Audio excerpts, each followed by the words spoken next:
Aqui. Vamos lá. Já vai iniciar.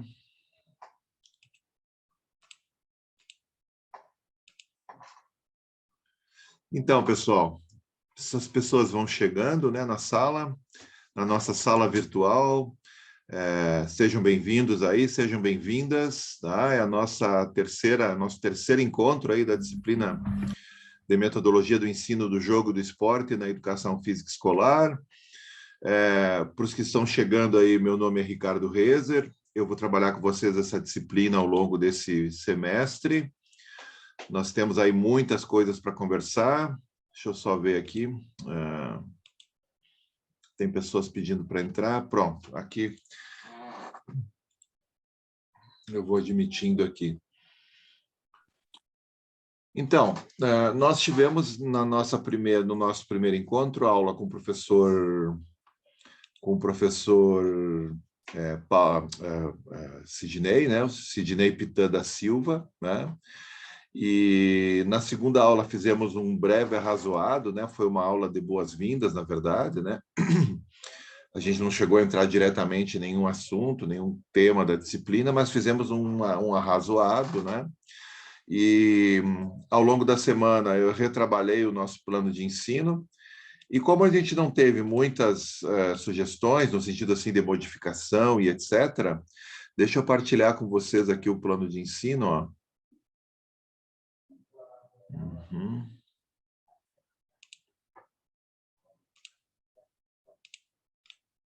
Aqui, ó. Programa de estudos da disciplina. Vamos ver se vai dar. Acho que deve dar. Selecionado.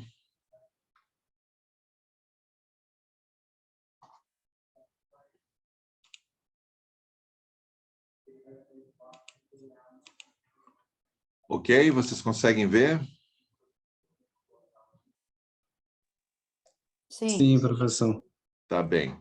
Então, vamos começar aqui do início, ó. Eu não vou passar todo ele novamente, a gente só vai sinalizar para algumas coisas, né? Acho que foi bem colocado semana passada já, ele praticamente ele não muda, ele vai mudar um pouco no cronograma, mas eu queria chamar a atenção para avaliação, tá? A gente ainda vai definir bem os termos com os quais ela vai ser produzida, a gente vai definir bem a questão de como, desde a questão de forma com relação à questão de conteúdo, tá? Mas uma questão da avaliação que a gente já vai deixar bem combinado é a questão de que ela vai se constituir como uma proposta de intervenção, tá? Então, a ideia de que tentar trazer os elementos da disciplina, né, para poder articular com o trabalho de vocês, né? Essa é a principal questão com a qual a gente vai trabalhar ao longo da disciplina, né? Poder proporcionar que essa disciplina ela tenha impactos e que ela possa servir como laboratório e que possa contribuir com a intervenção profissional de vocês, tá? No contexto da escola. Aqueles e aquelas que não estão na escola, né? Aí a gente vai combinando, né? Para poder desenvolver uma proposta hipotética, né? Enfim, uma proposta de trabalho, né? Os que já estão atuando, eles podem desenvolver a proposta e vão poder, inclusive, desenvolver essa proposta nos seus espaços de intervenção, né? Então, essa é a ideia básica da avaliação. A gente teve uma experiência muito boa no semestre passado com os participantes, né, da primeira edição, e a gente conseguiu produzir trabalhos muito bons, né? Que ajudaram, que qualificaram, que enfim, serviram como um ponto de aprofundamento das práticas pedagógicas, né, por parte dos estudantes. Isso foi um ganho da disciplina, acho que foi uma estratégia assim que deu bastante certo, né, no sentido de potencializar o trabalho docente, tá? Com relação à avaliação, também não se preocupem, a ideia é só dar essa pista inicial, porque a gente vai construindo ela ao longo da disciplina, tá? E a ideia é que vocês vão ter tempo também para poder produzir isso, tá? A ideia é de poder produzir com tempo, com cuidado, inclusive podendo utilizar partes das nossas aulas aqui, tá? Olha, o cronograma, dentro daquilo que a gente podia prever, também a gente não consegue prever tudo, né? A gente tem coisas que não consegue prever, tem coisas que a gente modifica, mas ele ficou muito parecido com aquilo que eu apresentei semana passada, tá? Então, por exemplo, hoje a gente está hoje é dia 28 aqui, ó, né? Então a gente vai definir aqui o programa de estudos nessa proposta inicial, depois se a gente precisar mudar, a gente muda, né? Depois a gente vai trabalhar algumas discussões com relação à palestra do professor Paulo, que vocês tinham que ter assistido no YouTube, e vamos fazer algumas introduções aí ao tema esporte, jogo e educação física, pensar um pouco desses nexos, e já encaminhar as questões para a próxima aula, né? Na próxima aula vocês têm uma atividade que é assíncrona, que é assistir a série Homo Ludens. E depois vocês, a partir daí, a gente vai ter tempo de dialogar sobre o planejamento da disciplina, né? Essas aulas que estão com uma corzinha diferente aqui, ó, elas são aulas assíncronas, quer dizer, a gente não vai se encontrar nesse horário, vocês vão ter liberdade para poder trabalhar fora desse horário aqui, tá? E aí a gente vai organizando essa sequência de acordo com o desenvolvimento da proposta, né, da participação de vocês, como a gente já havia falado, tá bom? Só chama atenção, esse material já está disponível no e-aula, certo? Você já tem acesso a ele, eu substituí. O da semana passada ele foi substituído por esse, quer dizer, por quê? Porque houveram modificações, coisas que a gente acabou inserindo aqui, mudando algumas datas, né? Então, por favor, se vocês fizeram o download da semana passada, acessaram o planejamento anterior, ele vai mudar no cronograma. Então, portanto, descartem aquela versão anterior, no e-aula tem uma versão nova para vocês poderem fazer o download, ok? Sobre agora que surgiu a questão aqui para, se possível, colocar o microfone no mudo, né, pessoal? Fiquem atentos a isso, porque a gente sabe, né? Aqui em casa também, eu tenho filho pequeno, eu tenho filho com 9 anos, né? Então a gente sabe que tem questões aí que às vezes a gente não tem controle, tá? E depois tem uma questão do Alessandro ali, né? Que é se tem um modelo de intervenção, quer dizer, nós vamos trabalhar com unidade didática, né, com as unidades didáticas, e ao longo da disciplina vai ter um período que está previsto lá no terceiro momento para trabalhar com a atividade didática, tá bem? Sobre o plano de ensino, alguma coisa mais? Tá disponível lá para vocês, é só acessar. Mais uma vez eu vou pedir para colocar o microfone no mudo, tá bom? Não esqueçam, porque, como eu disse, a gente não tem controle de muitas coisas em casa, principalmente como eu, quem tem filho pequeno, né? Sobre o plano de ensino, então, ok. Deixa eu me ver aqui. Não esqueça de colocar o registro de participação no chat, né? Enfim, a gente já falou sobre o programa. O vídeo postado no YouTube, né? Ele se refere à aula 2, né? De 21 de março. A aula 1 foi a aula inaugural em 14 de março, tá? E até a próxima segunda, eu acredito que quinta ou sexta já vai estar disponível, né? Mas eu coloco até a próxima segunda, se houver algum contratempo, até a próxima segunda já vai estar disponível essa aula também no canal do YouTube, tá bem? Buenas, a gente tem agora um tema, né, que é um tema bastante... vocês tinham um vídeo, e é um vídeo bastante, vamos dizer assim, rápido, né? Ele tem menos de meia hora, e ele trabalha com algumas questões bem interessantes e algumas questões que cabem um certo cuidado e uma retomada e talvez até algum aprofundamento, né? Que é o vídeo do professor Paulo Evaldo Festenseifer, onde ele dialoga, né, a partir da sua experiência na Universidade de Balsas, né, numa articulação entre o programa de pós-graduação em Educação nas Ciências e a Unibalsas, né? Ele dialoga com o professor César, né?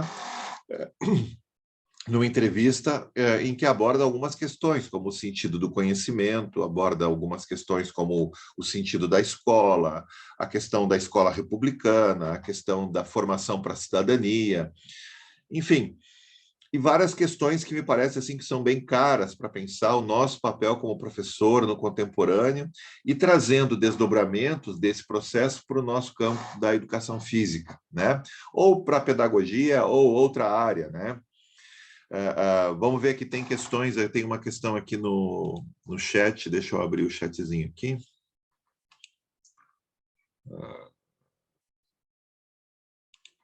Vamos ver o que rolou ali. Vamos lá. Vamos ver o que deu aqui. Aqui vocês estão se apresentando, assinando, enfim, né?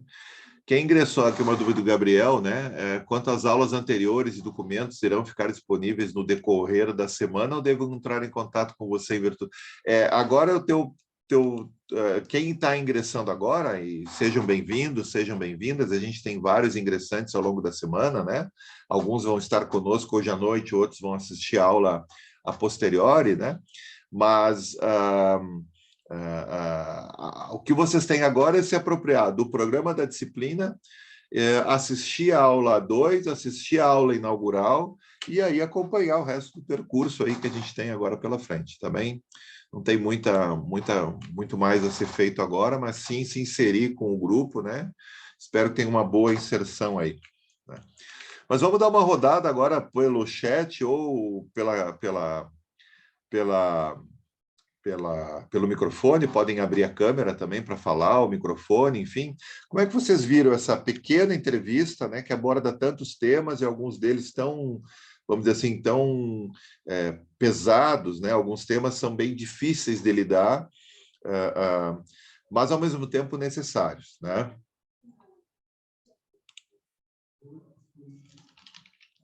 Quem gostaria de manifestar uma primeira questão assim? Eu fiz várias anotações, vamos ver aqui, ó, sobre a fala do professor Paulo, aqui o Vitor Ferreira, né? Gostei muito da fala dele sobre o desafio constante da educação. Veja, ele começa chamando uma frase de um francês chamado Gaston Bachelard, né? O Gaston Bachelard é um sujeito que estudou até o fim da vida, né? E ele tinha uma frase bastante conhecida até, que é a ideia de que todo sujeito que se envolver com a educação, né, ele deveria fazer um voto secreto de nunca parar de estudar, né, como o Paulo vai colocar no texto dele, né, na entrevista, a ideia de que a vida de professor é uma vida de eterno estudante, né, uma vida que, em certa medida, nós produzimos relações com tudo que nos afeta, né? A gente vê um filme, a gente sai para passear com a família, a gente lê um livro, a gente se envolve com discussões na ampla esfera pública, e essas questões, em certa medida, nos afetam, né? E nos provocam aquilo que um alemão chamado Hans-Georg Flickinger vai chamar de irritação, né? Nos produz uma irritação, e essa irritação nos coloca numa condição de alguém que se envolve, né? E essa é uma grande potência do trabalho do professor, que é a questão do envolvimento, né? A indiferença, acho que eu falei aqui, não me lembro se foi aqui ou na graduação, mas a indiferença é um dos grandes problemas que a gente enfrenta hoje, né? Na escola, na universidade. A indiferença ela é um problema no sentido que todos nós vivemos, né? Alguma situação ou outra, né? Onde a gente se depara com a indiferença, né? Eu vejo muitas situações assim, os alunos às vezes que já se definem que vão para o campo do bacharelado, né? Meio que torcem o nariz para as questões pedagógicas. Os alunos que se definem que vão para a escola meio que torcem o nariz para as questões do treinamento. Mas uma questão decisiva nesse caso, na formação, é que a gente tem que aprender a lidar com a imprevisibilidade, né? E especialmente na formação inicial. Na formação continuada, no caso aqui, a gente já tem uma trajetória dos colegas, né? Alguns em início de carreira, bem verdade, né? Mas a gente tem pessoas aqui com uma trajetória já que vai lhe colocando dentro de um determinado universo, né? Vamos ver aqui no chat, aqui, ó. Aqui, gostei muito, fiz outras anotações. Vão partilhando as anotações, né? Essa ideia sobre informação e conhecimento ela é importante porque a gente hoje vive num tempo em que o excesso ele é um aspecto bastante importante dentro do desenvolvimento da sociedade. Quer dizer, a sociedade meio que se desenvolve por meio do excesso, inclusive o excesso da falta, né? Então, o excesso da informação, o excesso de coisas com as quais a gente tem que lidar no cotidiano, inclusive o excesso de disputa da nossa atenção, quer dizer, numa aula como essa aqui, a gente pode estar no Zoom, a gente pode estar anotando, a gente pode estar com o WhatsApp ligado, a gente pode estar com o Facebook, a gente pode estar, sei lá, com uma outra rede social, sei lá, o Twitter, né?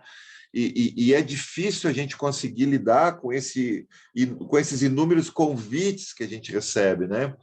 Então, essa ideia de que o conhecimento, inclusive, nos coloca na condição de alguém que consegue filtrar melhor, né? Onde é que vai apostar suas fichas, né? Onde é que vai apostar o seu tempo, né? Onde é que... O Ricardo Antunes, que é um pesquisador da Unicamp, que vai abordar as questões do trabalho no nosso tempo e etc., ele vai trabalhar com ele tem uma frase que eu gosto muito, onde vale a pena gastar a vida, né? Eu acho que essa é uma expressão interessante, assim, que vale a pena a gente pensar. Mas, veja, num tempo em que a gente vive a falta, é difícil ter essa projeção. Veja, alguém que não tem condições de acesso ao trabalho, à renda, né? Como que pensa a questão daí de onde é mais importante gastar a vida, né? Então, esses paradoxos, essas questões, né? Elas são importantes da gente colocar no nosso horizonte e de modo que ela possa ir balizando a nossa leitura sobre questões que vão sendo mais específicas. Por exemplo, para que a nossa aula, né? Qual é o sentido do nosso trabalho? Educação física para quê, por exemplo? Essa é uma questão que a gente se depara. E para que o trabalho do professor de educação física? Para que formação inicial? Para que formação continuada? Qual é o sentido de um curso como esse? Veja, longe de querer se constituir como uma série de questões existencialistas, né? Elas são questões que nos ajudam a pensar o sentido do nosso próprio trabalho. Né? Para que a gente faz o que a gente faz? Né? Então, se nem o professor consegue construir, né, amadurecer, né, o sentido do seu esforço, né, como que a gente consegue produzir sentidos em comum junto com nossos alunos? Então, essa ideia de pensar como que a questão do conhecimento nos ajuda a filtrar, o Paulo usa uma frase lá que é como se livrar da má informação, né? Como se livrar desse excesso de informações falsas, equivocadas, tendenciosas, etc., que a gente se depara todo dia, né? Essa ideia de não parar de estudar, eu estou vendo aqui a Heloísa, né? Ela é uma ideia importante para a gente pensar. Agora, a questão é o que estudar e como que a gente consegue construir referenciais que sustentem as nossas escolhas. A ideia de apostar as fichas, ela se dá também aonde que vale a pena a gente estudar. O que vale a pena a gente estudar dentro das condições que a gente se encontra e dos desafios que a gente enfrenta. Eu me lembro sempre de uma entrevista... Professor, Oi, pode falar. tem algumas pessoas esperando autorização para entrar na aula. Opa, aí obrigado, então, viu? Deixa eu ver aqui como é que nós vamos fazer aqui. Eu estou com os participantes aqui, ó. Vamos admitir e vamos admitir. Eu me lembro de uma entrevista do Paulo Freire. O Paulo Freire é bem conhecido e ele está num momento histórico, né? A obra dele está num momento histórico de bastante questionamento, né? Inclusive tem algumas vulgarizações no sentido assim. Eu sempre fui bastante, como é que se diz, cuidadoso em todos com todos os referenciais, né, com os quais eu vou trabalhar ao longo do tempo e venho trabalhando. E Paulo Freire é um desses exemplos, né, de como que a gente tem que ser cuidadoso, né? Eu fico pensando assim que se coloca muita coisa na conta do Paulo Freire, né? E cabem boas críticas ao trabalho dele, né? E temos várias críticas boas ao trabalho do Paulo Freire. Por outro lado, né, mesmo a gente considerando essas críticas, né, como importantes, eu diria até necessárias, né? Eu aprendi com um professor bem mais... professor com 80 anos, né, um intelectual desses mais reclusos, assim, né, professor Ireno Berticelli. Eu trabalhei mais de 10 anos com ele em sala de aula, trabalhávamos junto uma disciplina no programa de pós-graduação em educação na universidade que eu era professor. E ele dizia que os bons referenciais, eles contam com a gente para levar a cerquinha desses referenciais um pouquinho mais adiante, né? Para avançar junto com eles, né? Então, me parece que o Paulo Freire é um bom exemplo disso, né? A gente precisa respeitar a obra de um intelectual, de um pesquisador, de um professor, de uma figura sui generis, né? Mas a gente precisa se colocar na condição de alguém que vai testando a obra dele também, né? e especialmente num tempo em que a obra dele vai sendo vulgarizada, né, no sentido assim de como se ele não tivesse a possibilidade, né, de se constituir como um referencial importante para a educação física brasileira, né, para a educação. Ele é o patrono da educação brasileira e etc. Né? Então, eu fico vendo sempre esse... E me lembro de uma entrevista dele que ele diz assim, ó, me parece que foi a última entrevista dele em vida. É bom a gente ouvir as entrevistas, porque a gente vai vendo coisas que muitas vezes os professores, os intelectuais, os pesquisadores que a gente vai estudando, eles não conseguem trabalhar com essas ideias num livro, ou num texto, enfim, né? Mas eu me lembro de uma frase dele nessa entrevista que ele diz assim, ó, como é que ele foi estudar o marxismo? Então, o marxismo passa pelo... O Paulo Freire diz nessa entrevista que ele foi estudar o marxismo porque os camponeses disseram para ele estudar o marxismo. Mas como que os camponeses iam dizer para ele estudar o marxismo se os camponeses, muitos deles nem escrever sabiam, nem ler sabiam, né? Por quê? Porque a ideia dele de que a gente precisa ter uma leitura de mundo qualificada. E é por meio dessa leitura, por meio do reconhecimento dos problemas do mundo, que Paulo Freire busca, no referencial marxista, algumas respostas para as questões com as quais ele se depara em determinado momento histórico. Mas por isso que Paulo Freire é interessante de estudar, porque ele não é só um bloco. Paulo Freire também é um fenomenólogo, né? Paulo Freire também vai trabalhar com elementos da escola nova, da escola novismo, quer dizer, Paulo Freire é uma enciclopédia de eventos nesse sentido, né? A gente não pode estandartizar ele no sentido de dizer, olha, ele é um marxista, ele é várias coisas, e ele faz bem o que ele faz, né? Ele faz bem no sentido de que ele consegue se colocar na condição de alguém que lida bem com referenciais tão distintos como a fenomenologia e o marxismo. Então, a ideia de fazer bem, né? A ideia de fazer bem, nesse caso, ela é decisiva para a obra de alguém como Paulo Freire. E ele vai dizer que nós precisamos buscar os nossos referenciais do mundo que a gente vive, da leitura de mundo que a gente tem condições de poder reconhecer, ou seja, dos problemas do mundo, né? Precisamos aprender a reconhecer os problemas do mundo. E, nesse sentido, é a partir dos problemas do mundo que nós projetamos a nossa possibilidade de enfrentamento. E me parece que quando o Paulo vai trazer esses elementos, né, de como é que a gente vai lidar com o excesso, como é que a gente vai lidar com esse monopólio da informação, me parece que aqui é elementos de fundo que a gente poderia fazer conexões, inclusive, com essa lógica do Paulo Freire, de poder pensar os problemas do mundo como motor para nossas tomadas de decisão e para onde a gente vai investir os nossos estudos. Quer dizer, se nós temos aqui agora uma oportunidade de fazer um curso de especialização, que a nossa monografia de especialização possa ser um aprofundamento sobre o nosso próprio trabalho, por exemplo. Tem um texto, eu separei vários livros aqui para comentar algumas coisas sobre eles, né? Tem um texto aqui que eu escrevi com mais duas, capítulo de um livro, que eu escrevi com mais algumas alunas, né, orientandas. Deixa eu ver aqui, ó. Deixa eu ver, desculpa aqui, só que eu não marquei aqui agora aí. Mas nesse texto eu coloco a ideia de que, aqui, ó, apontamento sobre o ingresso na carreira docente, possibilidades para o campo da educação física. Só que, a partir dessa ideia do ingresso na carreira docente, um dos elementos que eu acabo destacando aqui, junto com as colegas, é a questão da especialização. Quer dizer, se a especialização, por um lado, ela virou um espaço em que praticamente cabe muitas coisas, inclusive propostas muito frágeis, né? Cabem também propostas interessantes de tentar articular uma formação um pouco mais enxuta do que o mestrado ou o doutorado, ao mesmo tempo em que é possível articular o campo de intervenção do professor com a sua produção acadêmica. Então, me parece que aí está uma virada de chave, né?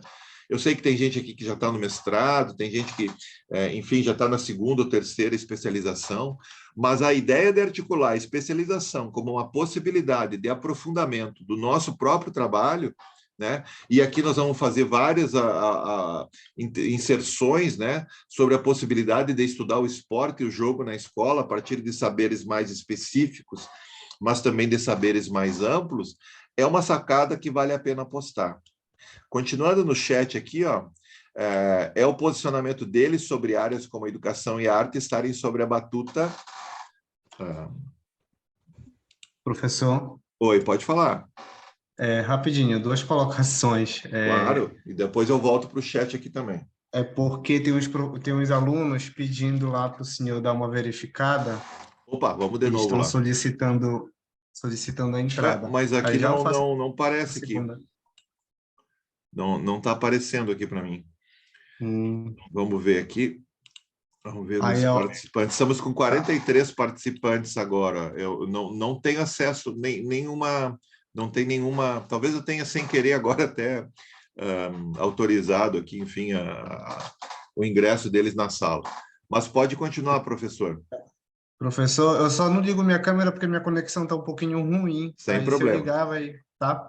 Mas eu achei assim, interessante a fala da entrevista, né? E juntamente com a sua fala, quando o senhor fala da questão de aprendizagem, né? Naquele contexto de aprendizagem, mas levando em consideração o local onde a pessoa vive, né? Porque não adianta levar um conhecimento do Sul para quem mora no Nordeste, né? Que é uma vivência totalmente diferente, né? Na cultura, nos jogos, né? Os próprios jogos e brincadeiras, as nomenclaturas são totalmente diferentes na região Norte, Nordeste, Sul, Sudeste, né? Então, o Paulo Freire também ele era conhecido por ensinar, levando em consideração o contexto onde a pessoa vive, né? Levando em consideração a sua vivência. E isso é muito interessante para nós que trabalhamos com educação, né? Com a educação física através dos jogos e brincadeiras. Levar em consideração ali a vivência da criança, do adolescente, né? E dali sim construir o ensino. E isso eu achei muito interessante na fala do professor e na sua fala também. Então, eu vejo nessa tua fala algumas questões bem interessantes e boas da gente poder falar assim. Uma delas é que eu concordo contigo, eu acho que as questões locais elas devem ser colocadas dentro de uma condição de valor, elas têm que ser valorizadas, né?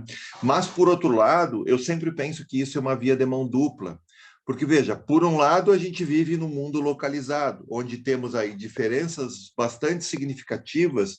Tu falou do Sul e do Norte, mas podia ser no próprio Sul, né? Morar em Porto Alegre tem distinções de morar em Pelotas, tem distinções de morar em outras cidades, etc. Isso é bastante significativo. Por outro lado, a gente vive também no mundo globalizado. Então, a gente tem aí uma via de mão dupla, Alexandro, né? A gente tem uma via de mão dupla. Por um lado, a ideia de que a gente precisa resguardar e valorizar a cultura local, pensar as questões contextuais de determinado lugar, né? Espaço, tempo, etc., tradição e por aí vai, mas também pensar que a formação ela é um alargamento de horizontes, ela se dá na condição de alargar horizontes, quer dizer, mostrar que o mundo não é só o que a gente conhece dele, e esse só é entre aspas. Veja, a ideia de que o mundo é muito mais do que a gente conhece dele. E essa lógica me parece interessante de se colocar no contexto da escola, por exemplo, quando a gente aborda o jogo numa condição. A partir da semana que vem a gente vai abordar mais o jogo, né? Primeiro nessa série de vídeos que vocês vão assistir, e depois uma parte mais específica na outra semana, considerando ali o conteúdo da aula, dessa disciplina. Mas a ideia do jogo como algo que está se movendo nesse contexto, nesse cenário, entre o contexto localizado e o contexto global. Tanto é que existe um neologismo, né, uma palavra nova chamada glocal, que é essa tensão entre o global e o local. Então, por exemplo, se prender o global é acabar com a especificidade, é pensar a tradição numa condição menor daquele contexto. Pensar a tradição local é pensar o mundo a partir de uma perspectiva bastante provinciana. Então, essa tensão, esse movimento entre o global e o local, me parece que é nesse movimento que se dá. Por exemplo, tem uma atividade que eu faço com os alunos na graduação, fiz durante muito tempo na outra universidade, numa disciplina chamada Pedagogia do Jogo. E agora trabalho aqui na UFPEL, na graduação, numa disciplina chamada Práticas Corporais 1, 2 pontos, jogo. Então, tem práticas corporais 2, 3, 4, então eu abordo o jogo, a dança, as lutas, etc., e por aí vai. E eu abordo o jogo nessa disciplina da graduação. E a gente faz aquilo que a gente chamou de mostra pedagógica do jogo. Nessa universidade que eu trabalhava, a gente fez acho que umas 10 edições. E aqui a gente já vai para esse ano para fazer a segunda. O que é os jogos, a mostra pedagógica do jogo? Então, dependendo do cenário que a gente consegue estruturar, a gente convida escolas ou mesmo colegas da universidade, da própria unidade, né, para participar. E os alunos vão estudar sobre o jogo como um fenômeno cultural que é local, mas também que é global. Né? E tem um exemplo de um jogo que eu costumo usar, que é o jogo da onça. Alguém já deve ter ouvido falar no jogo da onça, né? O jogo da onça ele é um jogo das comunidades caigangues, né?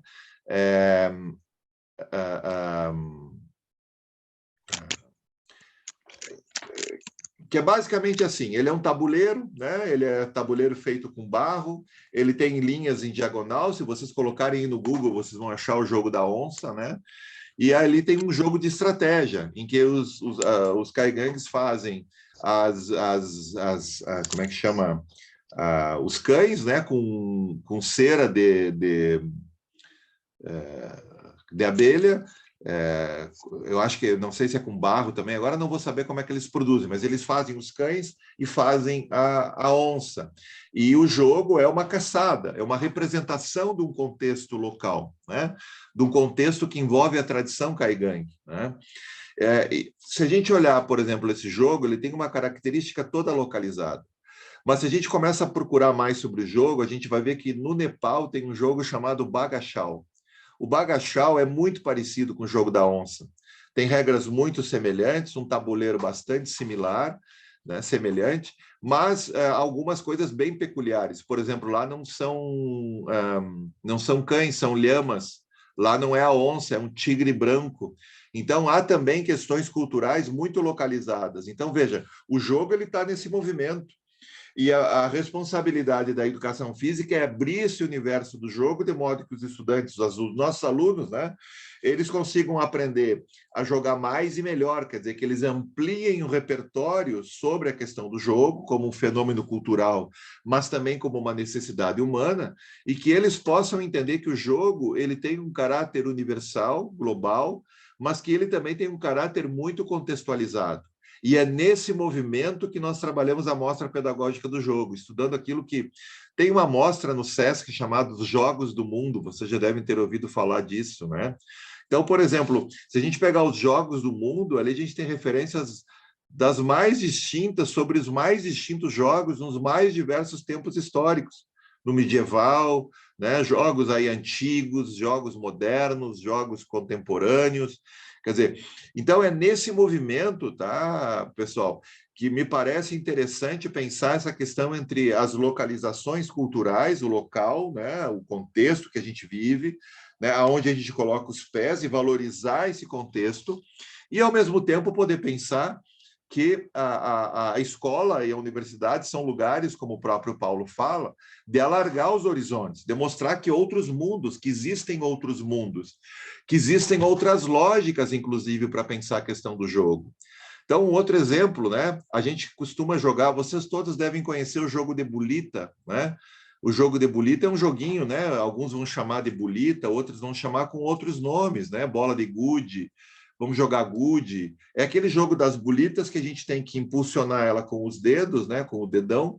A gente faz um movimento e tem que mirar na outra bolita e ali tem regras específicas. Tem o gude, tem o jogo do boco, tem vários tipos de jogos, né? Que às vezes mudam de rua para rua, né? De lugarzinho para lugarzinho, quer dizer, tem um bairro, depois tem outro bairro, aí tem regras diferentes, né? Olha que diversidade bacana que isso possibilita, né? Mas, vendo essas outras lógicas de pensar o jogo, quer dizer, o jogo da bolita, de maneira geral, ele tem a lógica do acúmulo presente na sua constituição, quer dizer, quanto mais você vai ganhando bolita, mais você vai ficando, né? Tanto é que o status de muito jogador de bolita é o barulho indo para o campinho, ou indo para a rua, chacoalhando as bolitas, né? Para mostrar que ali vai um jogador qualificado que vai rapelar os outros ali, né? Mas tem lógicas diferentes, né? Eu vi uma pesquisa uma vez de um estudante, um trabalho de TCC, que ele foi para um assentamento do MST e ele acabou, o objetivo dele era mapear as pesquisas, desculpa, mapear as práticas corporais daquela comunidade, daquelas comunidades que se encontravam ali.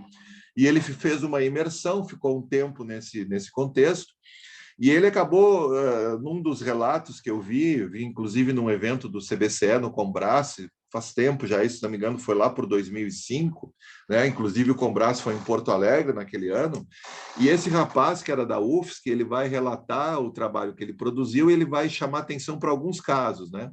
E um desses casos que ele produz no seu relato, né, das práticas corporais nesse contexto, é dos meninos jogando bolita, bolinha de gude, né?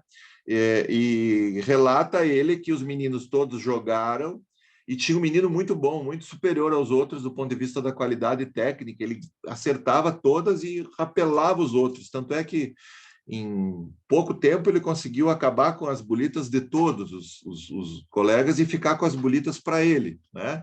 Para quem não lembra bem, o jogo de bolita a gente vai jogando, vai matando outra bolita, né, entre aspas, e vai pegando elas para a gente, né? Essa é a lógica, vamos dizer assim, hegemônica, né? E, para espanto desse rapaz que fazia o TCC, acadêmico ainda de educação física, esse rapaz, esse menino, né, que ganhou todas as bolitas, ele vai lá e devolve para todos aqueles que fizeram parte do jogo, né? E aí ele pergunta no final, mas escuta, se tu ganhou a bolita, por que é que tu vai devolver elas para os teus colegas, para os teus amigos ali, né? E aí o menino diz assim, se eu não devolver para eles, onde é que eu vou comprar?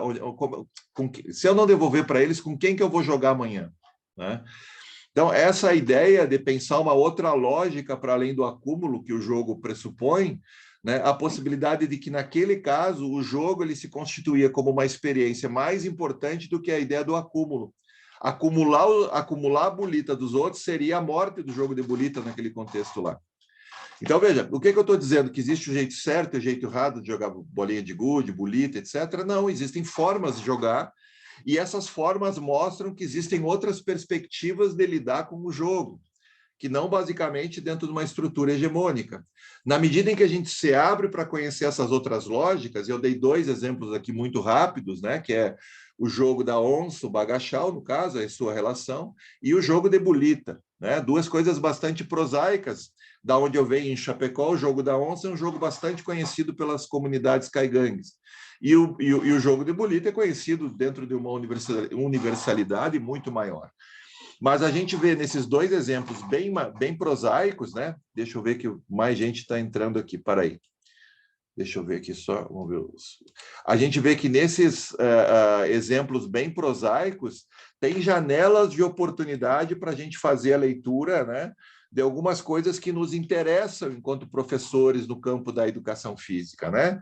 Enquanto pessoas que vão se importar com as questões do jogo, as questões do esporte, e também, por que não, as outras, né, os outros temas, as lutas e etc., né? Nesse sentido, me parece bastante significativo aí exemplos dessa monta. Vamos voltar aqui, eu vou voltar para o chat aqui, né? Professor, Oi, pode falar. falando, pegando exemplo aí do menino que devolvia a bolinha de gude, né? Eu estou trabalhando com uma das escolas aqui, eu estou trabalhando vôlei, né? Voleibol. E então vai dividir os times, no final sempre tem aquele joguinho, aquele jogo global, né? Para participar e tal. E eles querem pegar os mais fortes, sabe? E aquilo ali é uma coisa... Tá, eles querem fazer o time mais forte e ganhar assim de uma forma que nem tenha jogo, eles vão ganhar de uma forma cachapante dos outros, assim. E eu tendo, e todas as turmas de 7º ano, com 3 turmas de 7º ano, todas têm a mesma intenção. E eu tento conversar com eles assim que melhor do que ganhar é ter um jogo parelho, né? Como é que eu vou dizer? Eu não quero impor isso a eles, eu gostaria que eles vissem isso, só que eu não estou sabendo como chegar neles, assim, eles não aceitam. Aí eu tenho que intervir de outra forma, eu tenho que intervir dividindo os times ali, eu interferindo na divisão, sabe? e eles não querem, se tem um colega ali que joga mal, eles não querem no time. Aí eu digo, pô, mas tu já tem, sei lá, 2, 3 que são os melhores do time, né? Pega alguém deixa um bom para outro time. Não, eles não querem, eles querem pegar os maiores e tal. Bem ao contrário, os melhores, bem ao contrário do exemplo ali da comunidade que o senhor nos trouxe aí. E eu fico, isso é uma coisa que me chama atenção, e eu fico pensando assim, por que será que eles são? Será que é só competitividade? Será que eles querem só ganhar? Será que eu não soube intervir de uma forma, sei lá, melhor, né? Isso aí eu fico me questionando, e agora isso não sai da minha mente nunca, né? Falou algo que mais ou menos se encaixou, eu resolvi trazer até para dividir com a turma aí, né? Eu acho que a tua preocupação ela é muito legítima, assim, porque é um tema difícil de lidar mesmo, né? É um tema desses temas assim que a gente pensa assim que é, é, são temas de fundo assim para pensar, né? A nossa intervenção. Agora tem algumas coisas que eu pensei assim agora, né? Quer dizer, um bom exercício assim para fazer com esses alunos era mapear um pouco como é que é a rotina deles, né? No sentido assim de tentar evidenciar assim onde é que eles vêm no cotidiano, né? Por exemplo, experiências, onde é que eles têm no cotidiano experiências de cooperação e de competição, né? Eu me lembro sempre de Florianópolis, lá tem umas ruas chamadas, são as chamadas servidão, tal nome, etc. Vocês devem, né, conhecer algumas, que se o cara que está passando de carro na rua principal lá não parar, a gente nunca vai conseguir entrar nessa rua, porque o movimento ali tem um fluxo contínuo. Eu me lembro bem ali perto da universidade, da UFSC, né, que foi o lugar ali que eu conheci um pouco mais ali em Florianópolis, né? A partir desse mapeamento, né, a gente poderia fazer com que os alunos aprendessem a reconhecer que a gente vive num mundo que é permeado pelas questões da competição e da cooperação, e que as questões da cooperação são decisivas para a produção da vida. Quer dizer, se nós formos pensar a produção da vida em sociedade, uma sociedade como a nossa, que se institui a partir das questões da competição, da concorrência, né, e etc., e coloca essa lógica para várias outras esferas da vida, né? O próprio linguajar, né? A gente escuta pessoas falando, eu sou competitivo por natureza, né, e etc.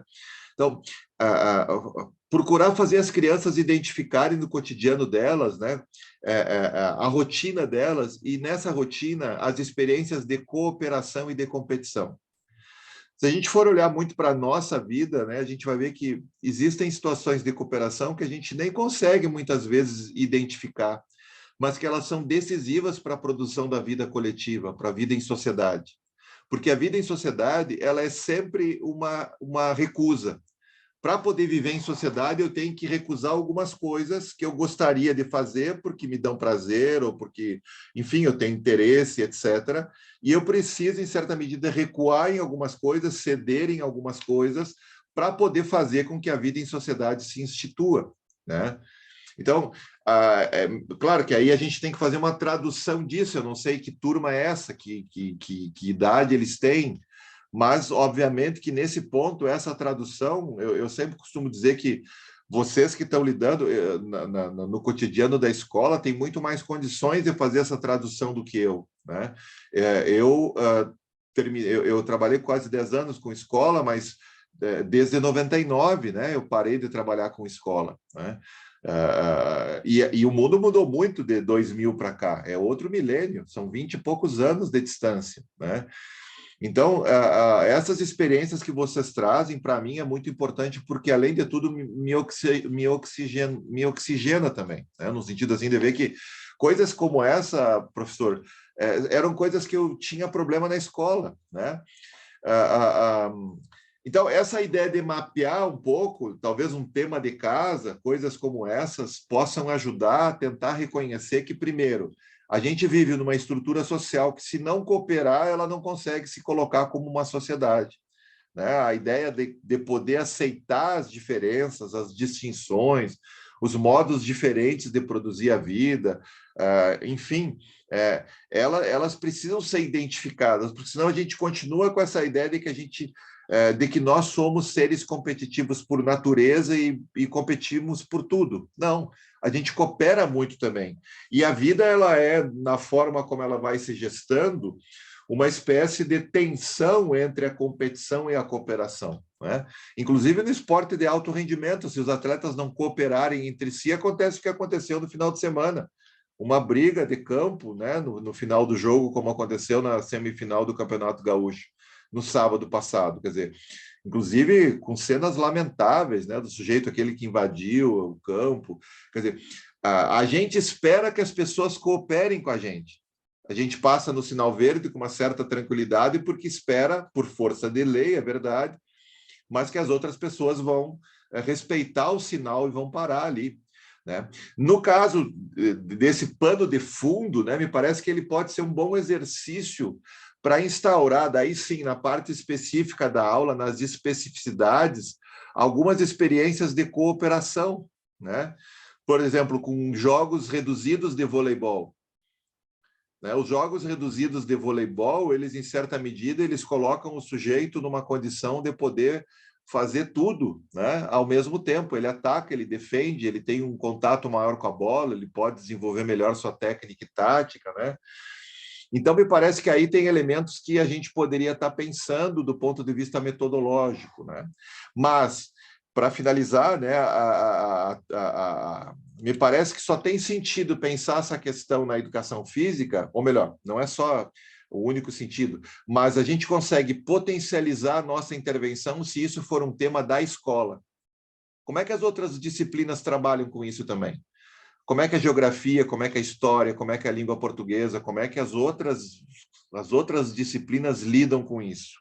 Então, me parece que esses dois movimentos, né, um mais amplo e mais específico, não dariam resposta imediata, mas eles podem ajudar nesse percurso a produzir algumas respostas que possam fazer com que as crianças, os jovens, né, possam entender a importância de respeitar os colegas. A própria ideia de nominar bom e ruim já é um problema, né? Bom em que medida e bom com relação a quem, né?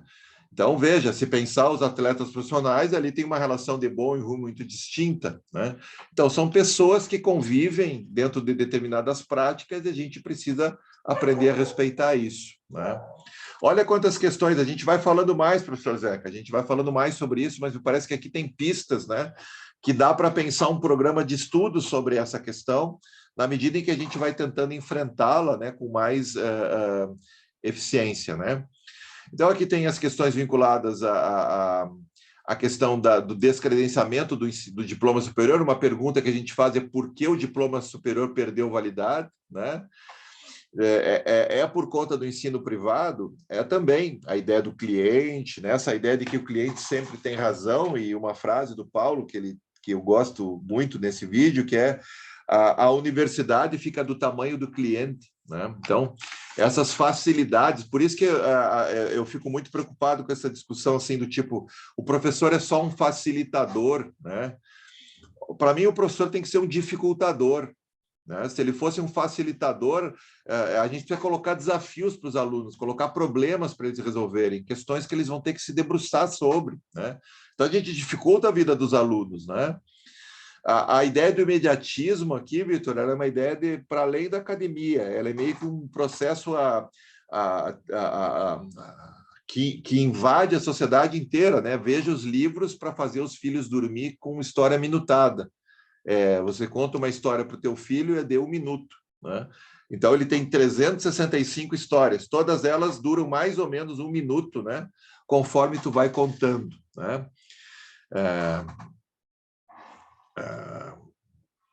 Acho que são questões boas aqui, né? A ideia de política e educação sempre está imbricada, né? As políticas públicas, por exemplo, elas são, em certa medida, aqui está uma frase do Vitor, de novo, né? São elementos que a gente precisa estar atento dentro disso, né? Mas a gente tem que entender que política e escola, elas têm determinadas aproximações, mas também têm determinados distanciamentos, né? Mais alunos na espera, estou vendo aqui um aluno na espera aqui, ó. Vamos ver, depois a gente pode falar, essa questão da política aqui é uma questão importante para a gente colocar. A ideia do professor cidadão, exercer a profissão sem doutrinação. A doutrinação ela é um problema de qualquer lado, né? É um problema de direita, é um problema de esquerda. A doutrina ela é algo que a gente deveria, em certa medida, ter muito cuidado, né, com relação às promessas, né? Essa ideia do professor facilitador, por exemplo, ela vai se colocando quase como uma doutrina em alguns espaços também, né? Vamos ver aqui os textos, né? Quais textos aqui que estão nas referências da disciplina? Depende do texto aqui que o professor está falando aqui. Vamos ver aqui.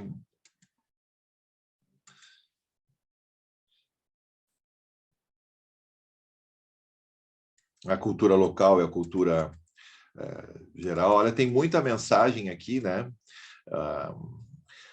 Veja, a ideia que alguém coloca aqui, acho que foi a Heloísa, né? Acho melhor os jogos cooperativos, porque competição sempre dá briga. A gente tem que ensinar o aluno a lidar com a competição também, porque ela é um traço característico da estrutura social que a gente vive. Então, eu sempre penso que é um jogo de tensão entre cooperação e competição, né? Um jogo de bobinho, ele tem elementos da competição, tem elementos da cooperação. E é essa tensão que me parece importante da gente aprender a lidar, né? Porque a gente vive em espaços que também são competitivos, né? Mas, né, a gente precisa também lidar com elementos que demonstrem que a vida não é uma eterna competição. Tem alunos em algumas faculdades, algumas universidades, que eles nem se colocam como colegas, eles nem falam entre si, né? Eles praticamente são concorrentes, né?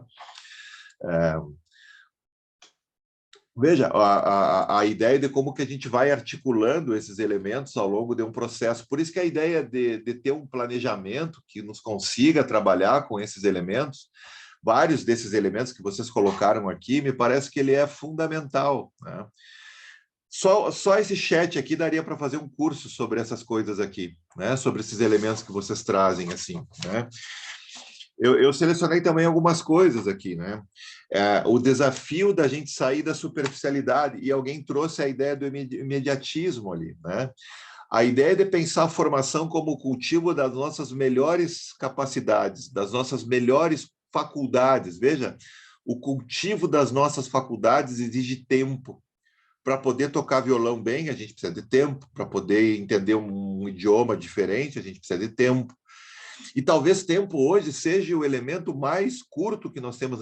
Na verdade, o que nós mais temos é a falta de tempo. É o que nós menos temos, né? Não há dúvida que o tempo em Platão ele tem uma relação. O tempo de Platão é o mesmo que o nosso. O tempo não passou mais ligeiro, né? Talvez microsegundos aí. Mas, do ponto de vista psicológico, o tempo nos achata, né? Talvez o tempo seja a questão mais importante hoje para a gente poder aprender a lidar, porque o que a gente menos tem é tempo, e o que a gente mais reclama muitas vezes que não tem é tempo. E essa ideia dos utilitarismos, né? Ela é uma ideia que em certa medida nos seduz. O livro o imediatismo, o utilitarismo, os praticismos, né? A ideia do como que se faz, né? São elementos que vão nos seduzindo, né? Tem um livro de um professor chamado o professor Nuccio Ordine, chamado A Utilidade do Inútil, né? Nesse livro ele faz diversas abordagens sobre a importância da inutilidade, a importância do inútil na nossa vida. Inclusive, né, tem um texto, deixa eu partilhar com vocês esse texto aqui, tem um texto que eu publiquei na revista Movimento, junto com um colega da Universidade do Minho, lá em Braga, Portugal, que é um texto baseado na obra desse autor, do professor Nuccio Ordine. E o título do texto é Responsabilidades da Educação Física para com o tempo do inútil. Deixa eu partilhar com vocês aqui, só deixa eu abrir aqui. Aqui, ó. Quem quiser entender um pouquinho mais do trabalho do professor Nuccio, tá? Ele tem vários vídeos aí como é que chama? no YouTube, que seriam boas portas de entrada para a obra dele. Ó, tá aqui o trabalho, né? Tá aqui o texto. Então, a gente procura chamar atenção nesse texto, né? Da importância daquilo que a gente vai considerar como sendo inutilidade. Ao longo da pandemia, né, e a gente, como já disse o professor Sidney, né, a gente não pode deixar de aprender com esse tempo, né? No momento da pandemia, né, a gente viu que várias áreas do saber que são periféricas no contexto universitário, no contexto acadêmico, no contexto escolar, elas foram áreas importantes para lidar com o isolamento, para lidar com as tensões inerentes a esse tempo que a gente viveu. Quais foram essas áreas? A educação física, a literatura, a música, a arte. Veja, numa condição que nos coloca frente a outras dimensões de mundo, né? A ideia do exercício físico, a ideia da ginástica, a ideia do esporte, a ideia do jogo, a ideia da dança, enfim, a ideia do movimento como uma possibilidade de autoconhecimento, de diálogo com o mundo, com as pessoas, né? Enfim. Então, esses elementos que acabaram... eu não sei, alguém falou alguma coisa que eu não sei o que estava escrito ali.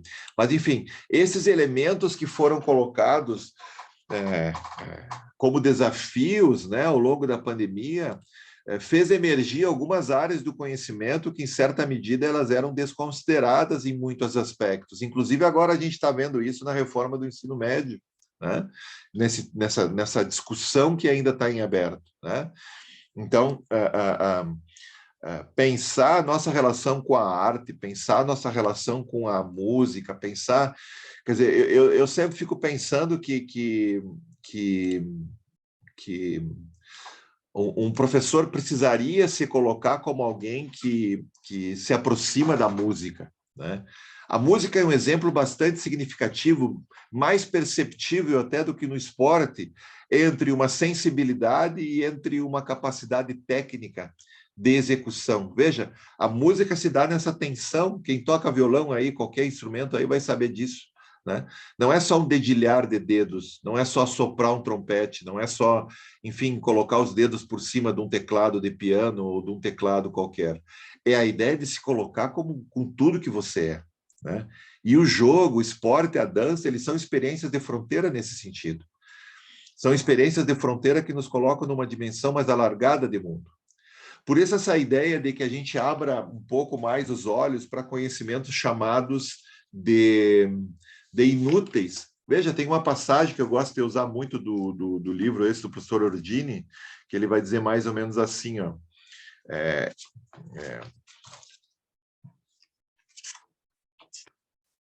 Vê?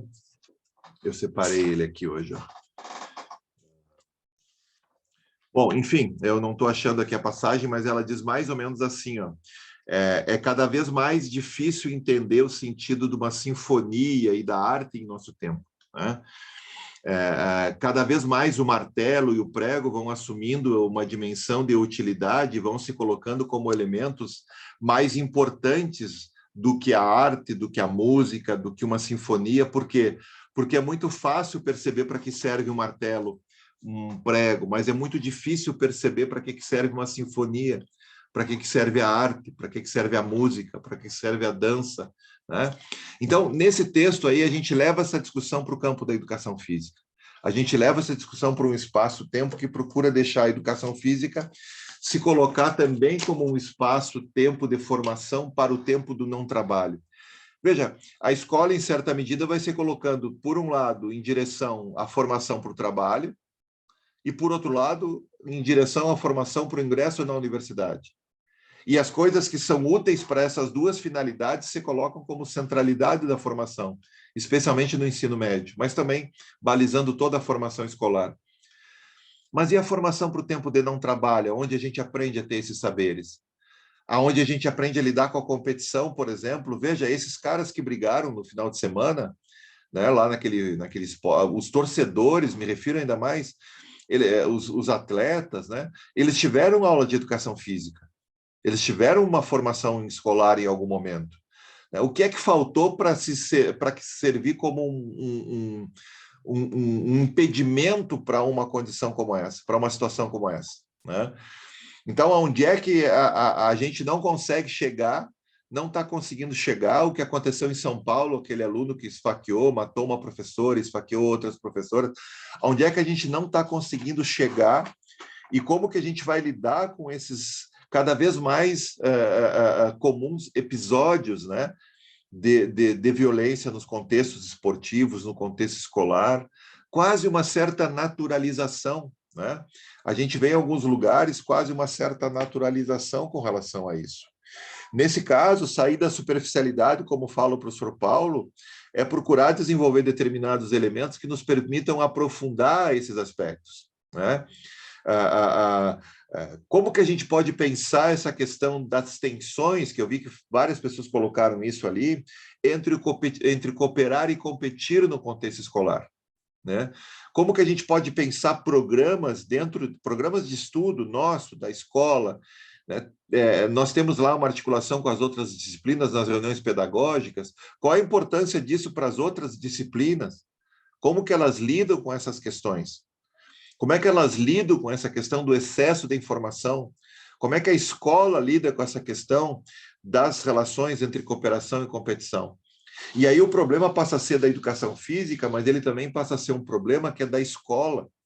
Como é que os pais lidam com isso, né? Eu me lembro durante um tempo que a gente fazia reuniões com os pais na escola, e na primeira reunião com os pais, imagina, eu trabalhava numa escola rural, e nessa escola rural eu trabalhava 4 turmas, quinta série, sexta série, sétima série e oitava série. E a gente chamou os pais para apresentar a proposta da escola. Assumiu uma diretora nova, a gente revitalizou o projeto pedagógico da escola, as disciplinas escolares organizaram seus programas de estudo, né, suas propostas pedagógicas também, e nós fizemos um evento para apresentar para os pais, né? E me lembro que no primeiro encontro, eu não me lembro muito bem, mas eu acho que, veja, uma escola que tinha lá nesse universo de quinta a oitava série, devia ter ali uns 100 alunos. Eu não sei se a gente teve 10 pais presentes naquele primeiro encontro, né? E a gente começou a criar estratégias, a gente fez alguns torneios de pais na escola, a gente fez alguns almoços, a gente fez algumas coisas e chamou esses pais. E antes da gente almoçar, antes da gente jogar, antes da gente praticar alguma modalidade esportiva, a gente apresentava o que a escola estava produzindo, como que a escola lidava com as questões que, em certa medida, afligiam aquele grupo que eram contextualizadas. Como é que a escola lidava com as questões mais globais. Isso nos criou um canal de comunicação muito interessante, porque ela articulou a escola com temas, né, com grandes temas. Veja, a dificuldade dos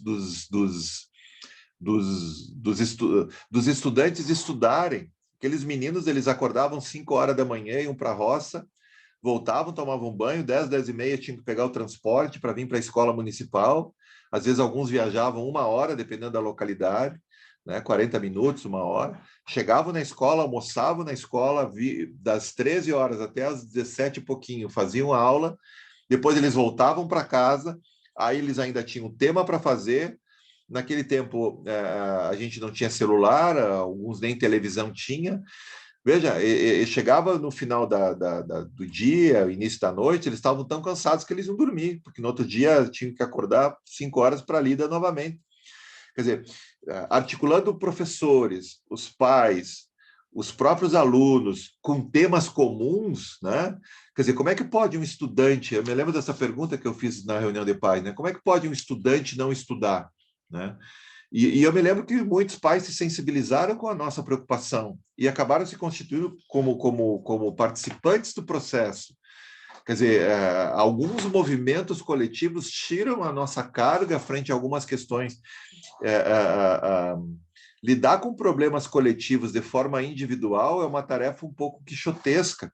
Por isso, uma das questões que me parece assim, bastante significativas desses elementos que o professor Paulo traz é pensar como que nós podemos levar esses elementos como temas, né, importantes para lidar no contexto escolar, né? Exatamente, alguém colocou aqui, o professor Zeca ali, ó, antes das formações, quer dizer, a formação ela é um lugar estratégico, onde ela tem que também lidar com essa questão específica, né? Quer dizer, problemas da escola, do contexto, e trazer aí questões que vão poder ampliar esses horizontes. Da mesma forma que eu respondi ali para o Alexandre, essa tensão entre o específico e o local, porque a gente também não pode ficar, uma proposta de formação, ela não pode ficar refém daquilo que os professores querem saber, daquilo que os professores precisam. Ela tem que dialogar com aquilo que os professores precisam. Porque a função de alguém que está numa condição de secretaria de educação, alguém que está na função da gestão, alguém que está na função de uma direção da escola, é ampliar esse debate para fazer essa tensão entre aquilo que o professor Kuntz, lá em 2001, chamou de saberes para o esclarecimento e saberes para o agir prático. Quer dizer, nós temos problemas práticos, problemas estruturais, problemas que a gente precisa consertar a goteira da escola para ter aula no ginásio. Mas também a gente precisa pensar qual é a condição dessa escola de lidar com as questões que vocês estão colocando aqui. Competição, cooperação, as questões da superficialidade, né? Como é que a gente pode pensar essa questão do imediatismo, né? Não sei se em outro momento da história a gente escreveu tanto e leu tanto como a gente está fazendo agora. Mas a questão é, o que é que a gente lê, o que é que a gente escreve? WhatsApp, Twitter. Eu me lembro do José Saramago, escritor português que morreu em 2010, ele dizia que depois do Twitter, nossa nova forma de comunicação vai ser por grunhidos, porque o Twitter parece que são 100 e poucos caracteres só, né? E 120, não sei bem quantos, mas tem um número limitado de caracteres. O próprio WhatsApp, ele não é um lugar bom para dialogar, ele é um lugar bom para botar as pessoas em contato, né? Para veicular algumas informações, aproximar famílias, por exemplo, mas para uma discussão mais alongada, né, para cadeias de raciocínio mais elaboradas, ele não é um lugar bom, ele é um lugar de dar opinião, né? E a gente vê muitos aspectos que vão, em certa medida, corroborando com isso, aquela frase, não leio mais textão, né? Não adianta mandar textão que eu não leio, quer dizer, vamos ler coisas curtas, coisas práticas, os próprios seriados, né, que muita gente maratona, a ideia de que os seriados agora começam a ter 20, 25 minutos, por quê? Porque a ideia é a velocidade, a ideia é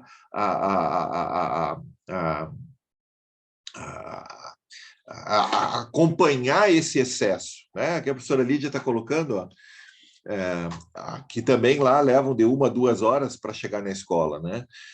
Veja, eu fiz o doutorado e o mestrado morando em Florianópolis, né? No doutorado ainda eu consegui mais vezes de avião, porque eu peguei um tempo de passagem aérea muito barata, né? Às vezes pagavam R$1 por uma passagem aérea e o valor bem abaixo do que a gente tem hoje por uma passagem de ida e volta, né? Mas quando eu fiz o mestrado, eu fiz de ônibus todo o trajeto, todo o tempo, né? Ou de carro, alguma vez ou outra que eu ia, mas eu sempre ia de ônibus, né? E uma viagem de Chapecó até Florianópolis, dependendo do lugar que vai girar entre 9 e 12 horas, né? Se for por Blumenau, por exemplo, leva 12 horas. Se for por dentro, por Lages, vai levar em torno de 9 horas, né? Mas para mim era a melhor coisa que tinha. Eu podia estudar o tempo inteiro, eu podia ler o tempo inteiro na viagem, né? Claro, dormia, né? Tinha que comer, era uma viagem longa.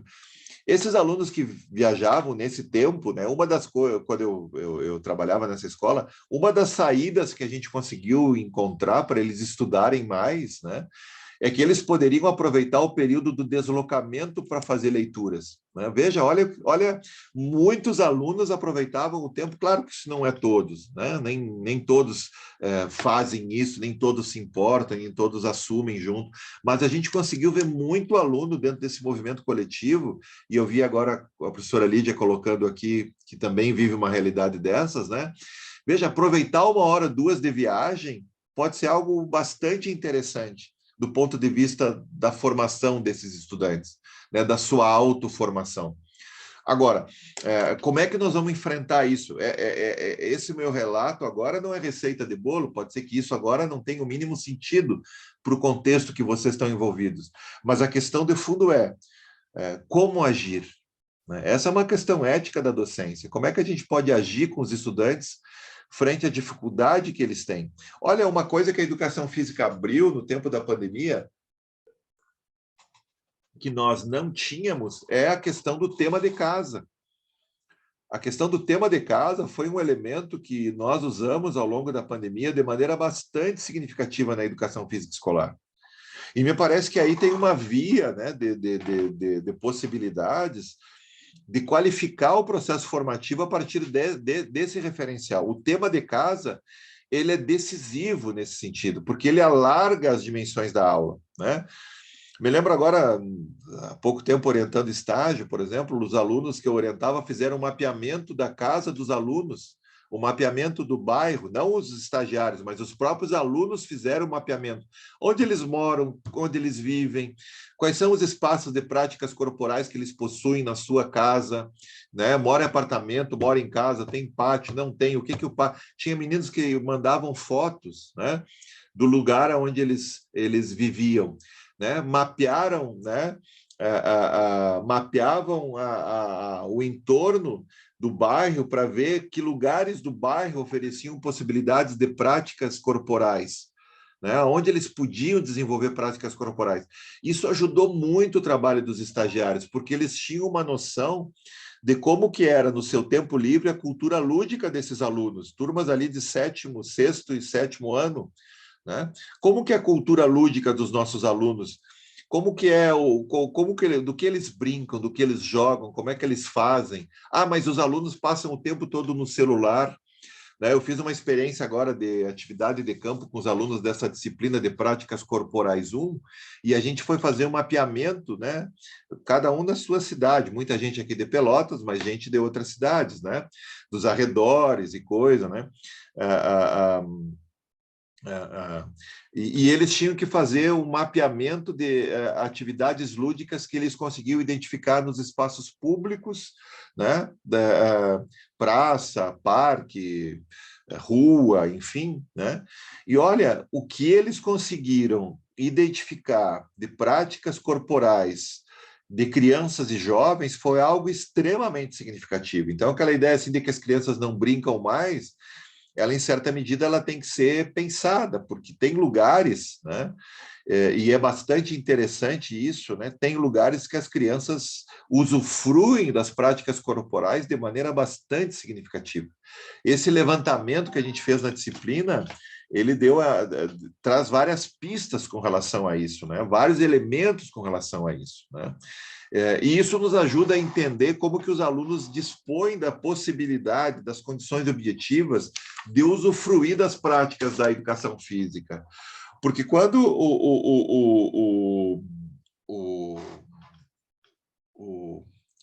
quando o Paulo fala da ideia da democratização da escola, né, e a gente pensa a democratização da educação física, né, é pensar que a escola e a educação física só tem seu sentido fora dela, né? Ou seja, em que medida as aulas de educação física, elas influenciam, elas impactam, olha um tema aí, quem sabe até para pensar num TCC, né? Em que medida as aulas de educação física, elas impactam para além das aulas de educação física e para além da escola. Eu orientei agora há pouco uma professora que estava fazendo esse mesmo curso de especialização aqui na última edição. A gente concluiu o trabalho e agora mandou o texto para tentar publicar, submeter o texto a uma revista. Eu acho que vai publicar, mas o texto ficou muito bom, né? E ela foi estudar o recreio, né? Ela foi estudar o recreio, como que o recreio pode ser um lugar, né, onde se pode identificar um caminho de volta para a formação.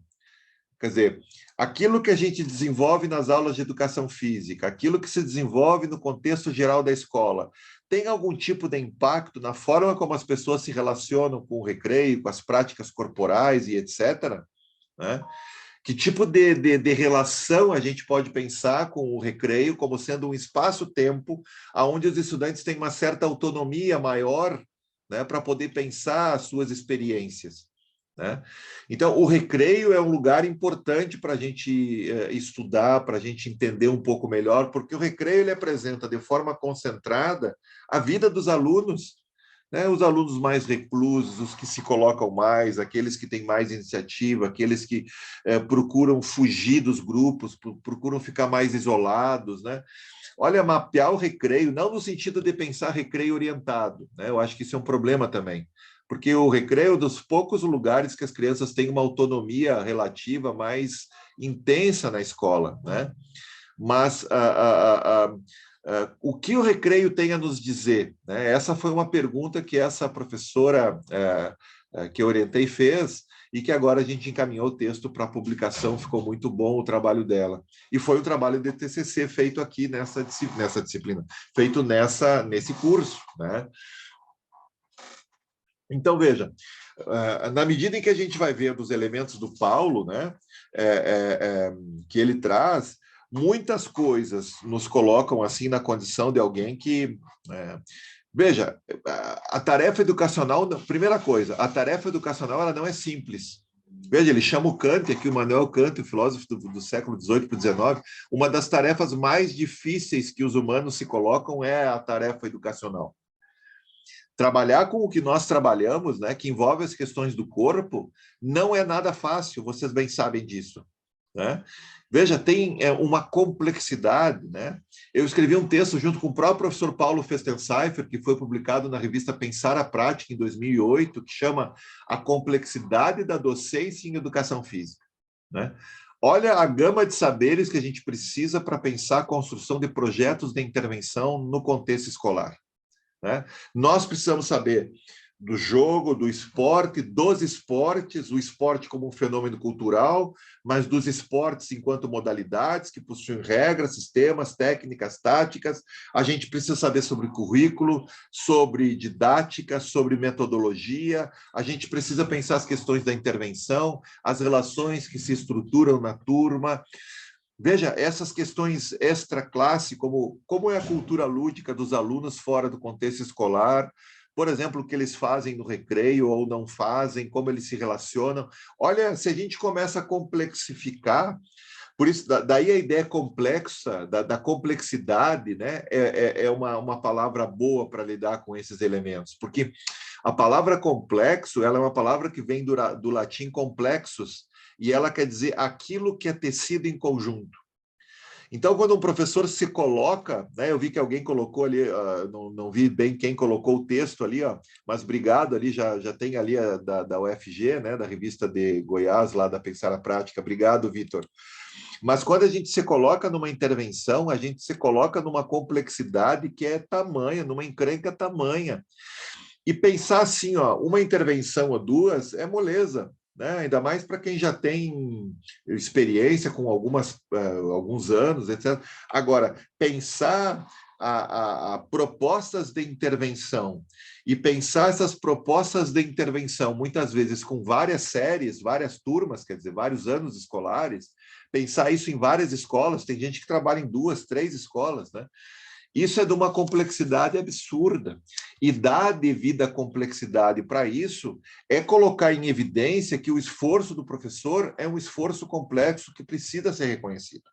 Então, não é fácil fazer o que a gente faz a princípio. Agora, não é fácil, mas não é fácil porque a gente diz isso como forma de retórica, né? Como força de expressão. Toda profissão é difícil quando levada a sério. Ser um bom médico é difícil, né? Ser um bom fisioterapeuta é difícil, ser um bom pedagogo é difícil, ser um bom professor de educação física é difícil. Por quê? Porque exige uma série de saberes que muitas vezes nós não temos. E aí uma questão importante nas entrelinhas do Paulo, né? Que é a ideia do conhecimento como uma falta.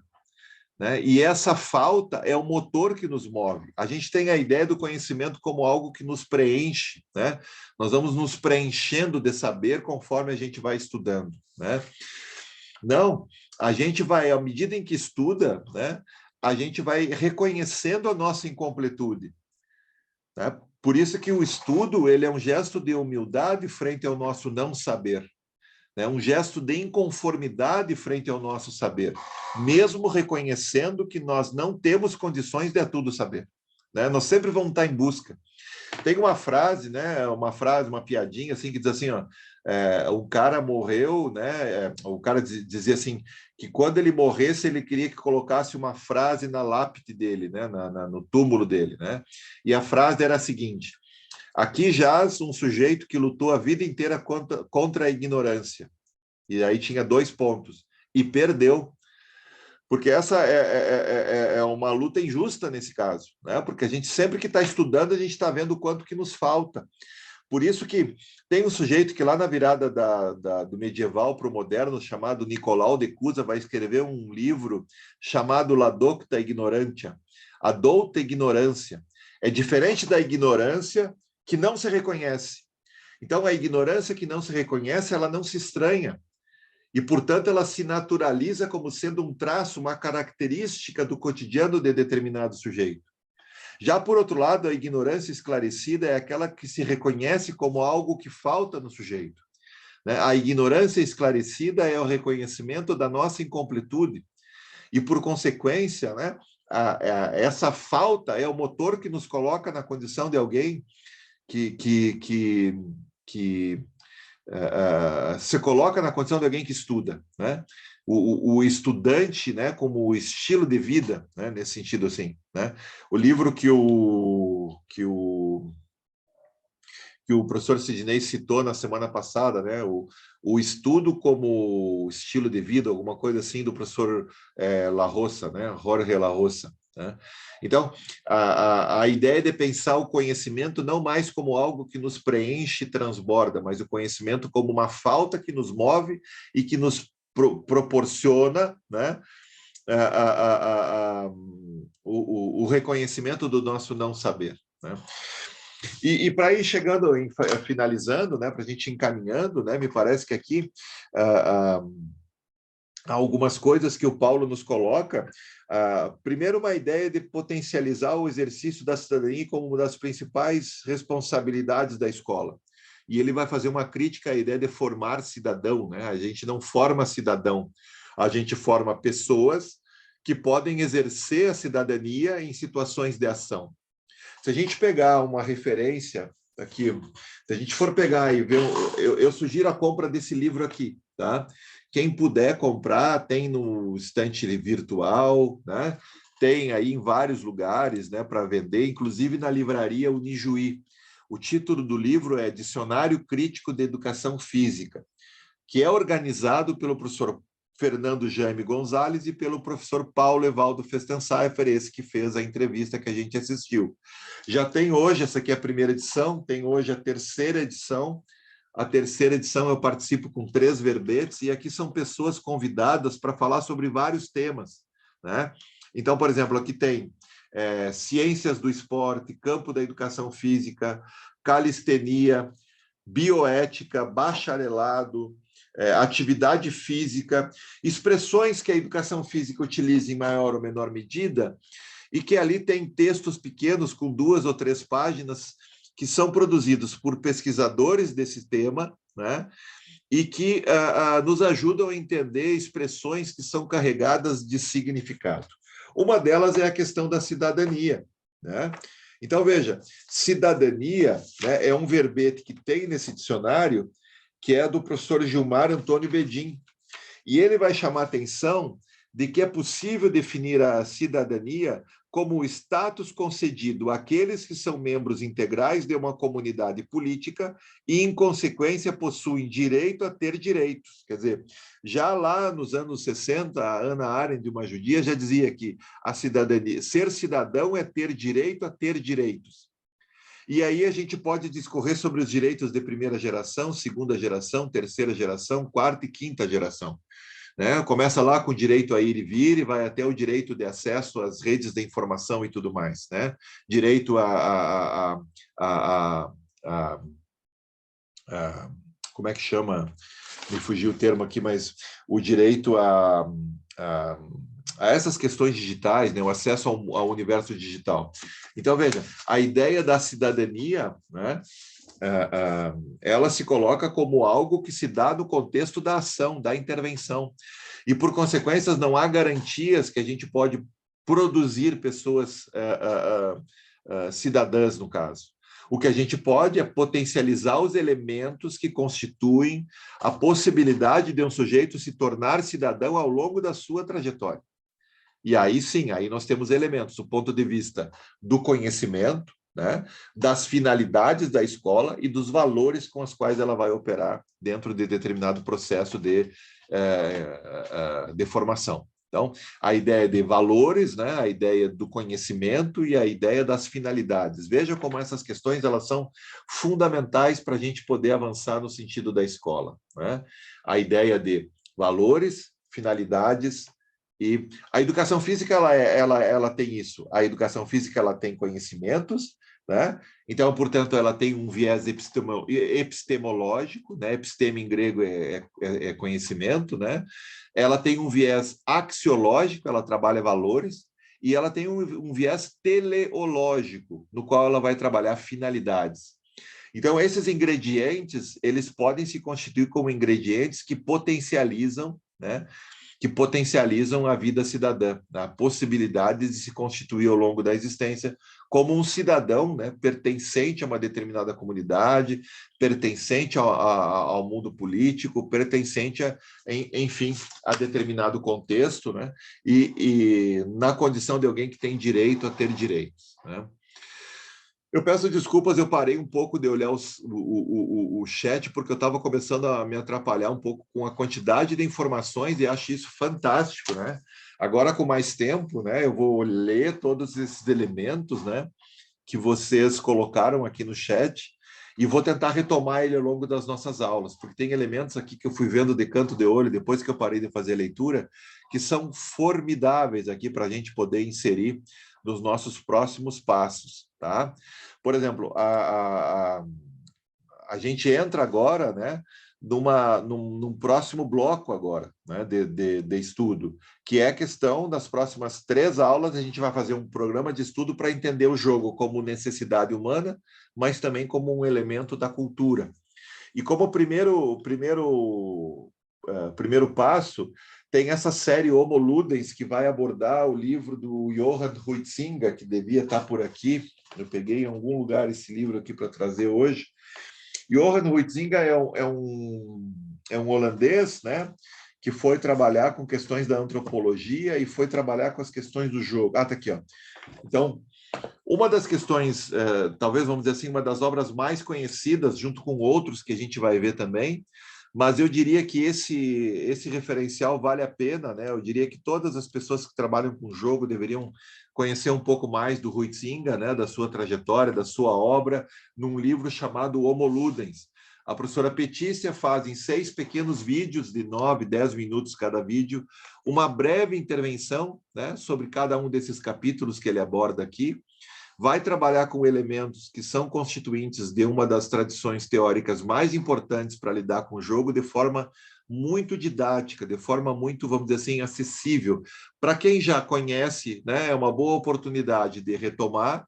Para quem ainda não conhece a obra Homo Ludens, é uma boa possibilidade de se aproximar, né? Na simplicidade da professora Petícia, a gente consegue, que é a professora que trabalha com essa série de vídeos, né, que está disponível no nosso programa de ensino, né? A simplicidade, veja, é bom ser simples nesse caso, né? Porque ela torna acessível algo que é bastante complexo, né? E ela permite esses 2 movimentos, né? Tanto quem já estudou isso retomar, quanto quem ainda não conhece se aproximar de maneira bastante interessante dessa obra. E na outra semana, né, por consequência, então, semana que vem, nós não temos aula síncrona, vocês têm essa tarefa dos vídeos para assistir, tá? Então, nós temos uma aula dia 4 de abril, que é assíncrona, e no dia 11 de abril a gente volta a se encontrar, no dia 11 e 18, para tratar do jogo a partir dessa relação de tensão entre uma necessidade humana, quer dizer, nós nascemos como seres que jogam, né? Seres que brincam, né? Mas, ao mesmo tempo, nós construímos historicamente e culturalmente o jogo nos diferentes contextos nos quais nos movemos, né? Entender essas tensões é interessante para entender, afinal de contas, o que a educação física, como a educação física se coloca nesse cenário. Veja, o jogo não é só da educação física, vocês devem ver outros colegas, outras colegas da escola, né? Jogos matemáticos, né? Tem até Olimpíadas matemáticas, né? Há uma espécie de esportivização dos conteúdos da matemática ali, né? Mas a ideia dos jogos matemáticos, eles são bastante desenvolvidos como uma área de estudo da própria matemática, né? E as outras áreas utilizam o jogo também, né? Façam um grupo com o número de letras da palavra melancia, e os alunos têm que tem que soletrar, né? Então, veja, as outras áreas do saber, elas também pensam o jogo não é uma especificidade da educação física, mas em especial nos interessam os jogos de movimento, né? Os jogos de prática, mas nem menos por isso nos interessam também os jogos intelectuais, né? Xadrez, dama e as outras variações aí que nós temos, jogos de salão, jogos eletrônicos, jogos esportivizados, né? Jogos populares, né? Se nós temos o futebol, por outro lado, nós temos os futeboys, né? Então, me parece que aí a gente entra numa parte mais específica e vamos tentar, nessa sequência agora de 3 aulas, uma assíncrona e 2 síncronas, aprofundar mais sobre as questões do jogo, certo? Sobre os trabalhos, sobre o texto, a entrevista do Paulo, né? Eu acho que, para ir finalizando, uma das questões que ele vai abordar ali é a possibilidade, e aí eu levo a discussão para a nossa realidade, né, de como que um curso de especialização como esse que a gente está fazendo aqui, que a gente está trabalhando em conjunto, como que esse curso pode contribuir para qualificar os nossos filtros, né, frente às questões amplas do nosso tempo e às questões específicas da educação física. Me parece que aí tem boas questões para a gente desenvolver, e aí, a partir dessa discussão mais aprofundada sobre jogo, depois sobre esporte, e depois dos nexos da educação física, jogo, esporte, escola e etc., a gente vai conseguindo avançar e vai objetivando mais. Então, esse primeiro bloco agora, né, que a gente constituiu, o professor Sidney, a semana passada e hoje, né, esse primeiro bloco de aulas, ele foi muito mais no sentido de abrir uma discussão, de abrir uma seara de questões, que agora, com o tempo, né, vendo o chat de vocês, que vocês escreveram com mais atenção, e, vamos dizer assim, vitaminando o nosso projeto, o nosso programa de estudo da disciplina, a gente vai tentar trabalhar ao longo do nosso semestre. Tá bom? Agora, depois vocês vão ver que a gente vai focar mais a partir da semana que vem na questão do jogo, depois na questão do esporte. E aí, talvez, essas dúvidas, muitas, né? Mas para onde a disciplina vai, também vão se colocando de forma mais tranquila, porque vocês vão entendendo o percurso que a gente vai fazendo. Questões amplas no primeiro momento, a definição do programa de estudos, a abordagem do jogo, depois do esporte, das relações com a educação física e, por final, as questões da intervenção. Se vocês tiverem ao longo da semana, né, das próximas aulas, questões para abordar também sobre o programa de ensino, sugestões para irem formulando, etc., podem enviar por e-mail ou mesmo manifestar nos nossos encontros síncronos, tá bom? Eu vi que vocês estão discutindo ali no chat também algumas questões específicas da matrícula, né? Essa questão do e-mail é importante cadastrar, porque o e-mail é a forma de comunicação que a gente vai utilizar pela plataforma Cobalto, né? Então, se certifiquem que a matrícula está ok. O link do Zoom vai ser sempre o mesmo, tá bom? Enfim, gente, eu acho que a gente falou de vários aspectos hoje, né? Acabamos abrimos algumas discussões aí, mas eu acho que a fala do Paulo ela é bastante rica nesse sentido, né? De nos abrir alguns horizontes para a gente poder dialogar sobre isso. Alguma questão que vocês gostariam de produzir, enfim, de chamar atenção agora no final, Inclusive, eu venho dizendo desde o início, não precisam concordar com as coisas nem com o Paulo, que foi o cara que a gente assistiu, o professor que a gente assistiu a entrevista, e nem comigo, né? A gente está num processo que é tranquilo, a questão da dúvida, né? Os 2 livros que foram citados, vamos ver se eu vou me lembrar. Um deles eu lembro que é... tá, agora eu lembrei dos 2. Um deles eu lembro que é A Utilidade do Inútil, do professor Nútil Ordine, tá? Uma porta de entrada para essa discussão seria o texto que eu sugeri para vocês ali, partilhei, na verdade, nem é uma sugestão de leitura, é mais uma partilha, né? Que foi escrito com o professor Antônio Camilo Cunha, que é Responsabilidades da Educação Física para com o Tempo do Inútil, alguma coisa assim, que é o título do texto. Deixa eu ver aqui. Responsabilidades da Educação Física para com o Tempo do Inútil, uma necessidade de nosso tempo, né? Então, seria uma boa porta de entrada para o trabalho do professor Ordini. Eu não conheço muita gente que vai trabalhar na educação física com esse referencial, né? Então, entra nesse sentido. O livro que eu falei agora no final foi o Homo Ludens, do Johan Huizinga, que é um holandês, um livro que tem, inclusive, vocês podem baixar ele na internet, tem muito trabalho feito, né, a partir desse referencial, tá? E o outro que eu vou mostrar, eu mostrei a segunda edição, vou mostrar a terceira, que é mais gordinha, né?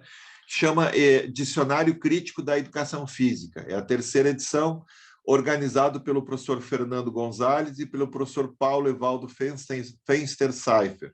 São os organizadores. Então, eles convidaram uma série de professores do Brasil e de fora do Brasil para falar sobre alguns temas, né? Eu li um pouco aqui o verbete cidadania, mas tem sobre várias expressões caras para a educação física e para a educação de maneira geral, tá?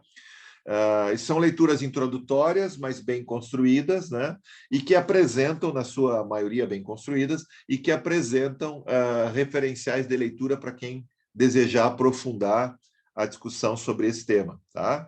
Ali vai passar por currículo, saúde coletiva, saúde pública, enfim, há uma série de verbetes, eu nem sei o número ali, mas é bastante numeroso, tá? E se vocês tiverem dúvida com relação às referências, algumas delas estão no nosso planejamento, o dicionário crítico está no nosso plano de estudos, o Huizinga está no plano de estudos, só o Nucci, o Ordini não, nem esses textos aí que eu passei para vocês. Tá? Ok, gente? Alguma dúvida, alguma questão, alguma discordância, alguma solicitação?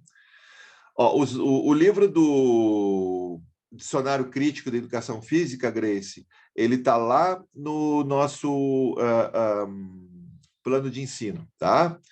O livro do professor do Huizinga, tá? Ele está lá no nosso plano de ensino. Eu vou colocar aqui o nome do professor Núcio Ordini. Eu vou pegar o título bem direitinho aqui, é A Utilidade do Inútil. A Utilidade do Inútil. Manifesto, esse é o nome do livro, tá? Vocês vão achar vários textos sobre esse livro na internet, tá? Não conheço da educação física alguém, além do trabalho que eu e o professor Camilo fizemos, né, que tenha se aproximado desse referencial, mas outras áreas, tem várias outras áreas aí, né, que trabalham com esse referencial aí. Ele tem vários vídeos na internet, no YouTube principalmente ali, tá bom? Quem quiser saber mais, tem onde buscar, tem onde procurar. Buenas, pessoal, não esqueçam de deixar o nome de vocês aqui no chat, tá? Peço desculpa pelas digressões que a gente acabou fazendo, mas isso é importante também, por um lado, porque mostra como a gente pode abrir campos de estudo, né?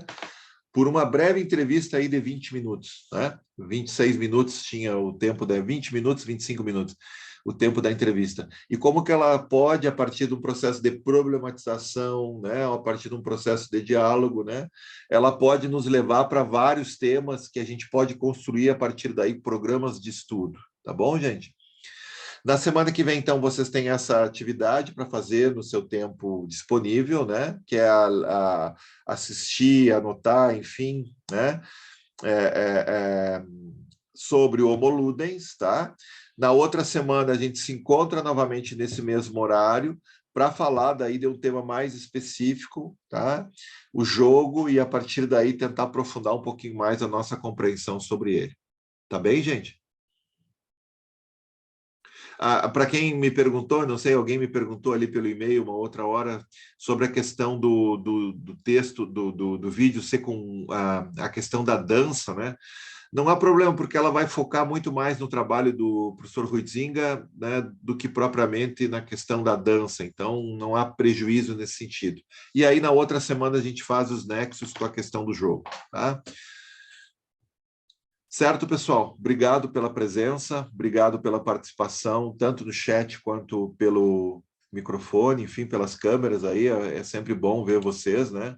A gente vai ali meio sem saber, vai meio tateando, né? Como é que as pessoas estão se colocando frente ao debate, e o rostinho de vocês aí me ajuda um pouco a ter referências, tá bem? Obrigado aí pela atenção, pela paciência, e a gente se encontra daqui, então, a 2 semanas. Deu cacofonia. Então tá, gente, eu vou encerrando aqui a nossa gravação também. Mais uma vez, obrigado e até a próxima. Tchau, obrigado.